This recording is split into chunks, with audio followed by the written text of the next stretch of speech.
ہر لا علاج مرض کا علاج، ہر وہ بیماری جو آپ کی سمجھ سے باہر، ہر وہ مرض جس کا علاج کر کے آپ تک چکے ہو، ہر وہ مرض جس کی دوا ختم ہو چکی، تفصیل ویڈیو میں جانیے، آپ کو بتاتا ہوں انشاءاللہ۔ السلام علیکم ورحمۃ اللہ وبرکاتہ۔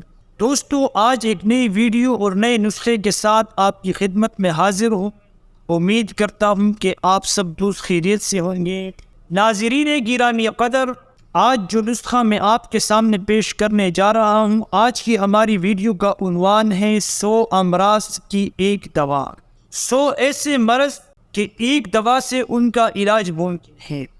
آج کا نسخہ اگر تفصیل کی گنجائش ہوتی میں آپ کو تفصیل سے بتا دیتا، لیکن 100 بیماریوں پر کام کرنے والا ایک ہی نسخہ، یہ نسخہ پاکستان کے ایک نامور حکیم نے اپنی مایہ ناز کتاب میں لکھا ہے، اور اسی پر عمل کرتے ہوئے میں آپ کے سامنے یہ نسخہ اسی طریقے پر پیش کرنے جا رہا ہوں۔ ناظرین گرامی قدر، اگر کوئی ایسا مرض ہے کہ جس کی آپ کو سمجھ نہیں آ رہی ہو اور مریض کو ٹھنڈی دوا دیتے ہیں تب بھی مسئلہ حل نہیں ہو رہا، اور اگر گرم دوا دیتے ہیں تب بھی مریض کو شفا نہیں ہو رہی، تو آپ نے کیا کرنا ہے کہ اس دوا کو بنا کر کے اپنے مریض کو استعمال کریں، انشاءاللہ اس سے آپ کا مسئلہ حل۔ چلتا ہوں بلا کسی تاخیر کے اپنے نسخے اور ٹاپک کی جانب۔ ہم نے اس نسخے میں جو اجزاء استعمال کرنے ہیں وہ 8 چیزیں ہیں۔ نمبر 1، آپ نے لینا ہے کلمی شورا۔ یاد رہے، کلمی شورا 1 نمبر والا لینا ہے، 2 نمبر آپ نے نہیں لینا، 1 نمبر کی ڈیمانڈ آپ نے کرنی ہے۔ نمبر 2، کلمی شورا آپ کو 90 گرام چاہیے اس نسخے میں۔ نمبر 2، ہمیں چاہیے کاسنی، تخم کاسنی۔ تخم کاسنی ہمیں اس نسخے میں چاہیے 65 گرام۔ 65 گرام یہ بیج ہوتے ہیں۔ نمبر 3، ہمیں چاہیے نوشادر تکڑی، پتر والا جو نوشادر ہوتا ہے وہ آپ نے لینا ہے۔ نوشادر ہمیں چاہیے 125 گرام اس نسخے میں۔ جوکار ہمیں اس نسخے میں درکار ہے تقریباً 65 گرام۔ 65 گرام ہمیں جوکار چاہیے۔